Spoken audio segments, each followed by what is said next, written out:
మనం big TV screen పైన చూస్తున్నాం. డిఎస్ పార్థివ దేహానికి ప్రభుత్వ లాంఛనాలతో అంత్యక్రియలనైతే జరిపిస్తున్నటువంటి పరిస్థితి కనిపిస్తుంది. ఇప్పటి వరకు కూడా రూల్స్ ప్రకారం కూడా అక్కడ ఉన్నటువంటి పోలీస్ సెల్యూట్ మధ్యలో, అదేవిధంగా గాల్లో 3 రౌండ్లను కాల్పుల తర్వాత అక్కడ అధికారికంగా లాంఛనాల తర్వాత డిఎస్ మృతదేహానికి అంత్యక్రియలు చేస్తున్నటువంటి పరిస్థితి కనిపిస్తుంది.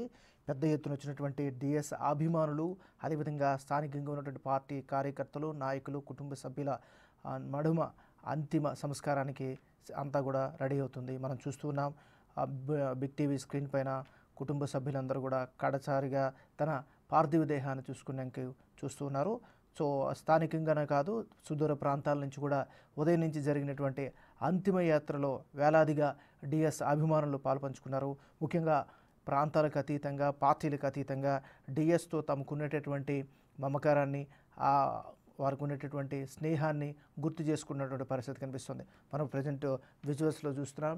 డిఎస్ పెద్ద కుమారుడు సంజయ్ తన బాధ్యతను నిర్వర్తిస్తున్నటువంటి పరిస్థితి కనిపిస్తుంది. అక్కడ పార్థివ దేహానికి చితి పేర్చారు. చితి మీద పార్థివ దేహాన్ని, డిఎస్ పార్థివ దేహాన్ని పెట్టారు. అక్కడ సంజయ్ భుజం పైన కుండ, దాంతోపాటు అక్కడ ఉన్నటువంటి సంప్రదాయ రీతిలో ఈ కార్యక్రమం అంతా కూడా జరుగుతున్నటువంటి పరిస్థితి కనిపిస్తుంది.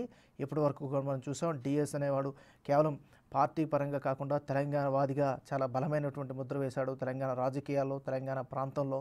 సో దీంతో ఎప్పుడైతే డిఎస్ మరణ వార్త విన్నారో యావత్ తెలంగాణ వాదులంతా కూడా ఒకసారిగా ఆశ్చర్యానికి గురయ్యారు. తమ యొక్క బాధను వ్యక్తం చేసినటువంటి పరిస్థితి కనిపిస్తుంది. సుమారు 24 గంటలు గడిచింది, పైగా అయింది ఆయన చనిపోయిన తర్వాత.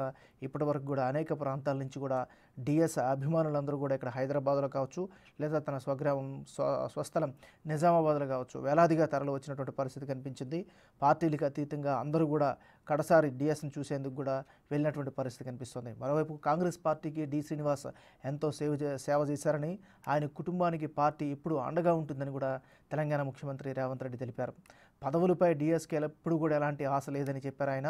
పార్టీని ఒకవైపు బలోపేతం చేస్తూనే తెలంగాణ వాదాన్ని ఎప్పుడు అవకాశం వచ్చినా, అవసరం వచ్చినా కూడా బలంగా వినిపించినటువంటి బీసీ నాయకుడిగా కూడా వి హనుమంతరావు నిన్న చెప్పినటువంటి పరిస్థితి కనిపిస్తుంది. ఇక చనిపోయినప్పుడు కాంగ్రెస్ జెండా కప్పాలి అనేది డిఎస్ కోరిక అని కూడా నిన్న రేవంత్ రెడ్డి గుర్తు చేసుకున్నటువంటి పరిస్థితి కనిపిస్తుంది. అందుకే ముఖ్య నేతలందరూ, ముఖ్య నాయకులకు పంపి ఆ కోరిక తీర్చినట్లుగా కూడా రేవంత్ రెడ్డి తెలిపారు.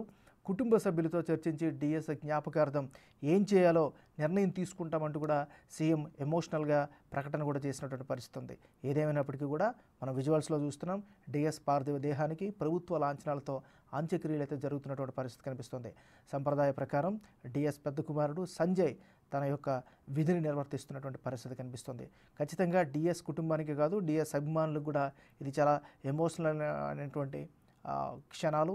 సో మనం విజువల్స్లో చూస్తున్నాం. మరి కాసేపట్లో తన పార్థివ దేహానికి, డిఎస్ పార్థివ దేహానికి సంజయ్ నిప్పు పెట్టే పరిస్థితి కనిపిస్తుంది. సో అక్కడంతా కూడా ఒక ఎమోషనల్ సీన్ కనిపిస్తూ ఉంది. ఒక కుటుంబ సభ్యులు నడుమ అభిమానులు, స్థానికులు, కార్యకర్తలు, నాయకులు, అదేవిధంగా సుదూర ప్రాంతాల నుంచి వచ్చినటువంటి సామాన్య జనం, వీరందరి మధ్యన కూడా ఇక సెలవు అంటూ డిఎస్ తన అంత్యక్రియలు అయితే నిర్వహిస్తున్నటువంటి పరిస్థితి కనిపిస్తుంది.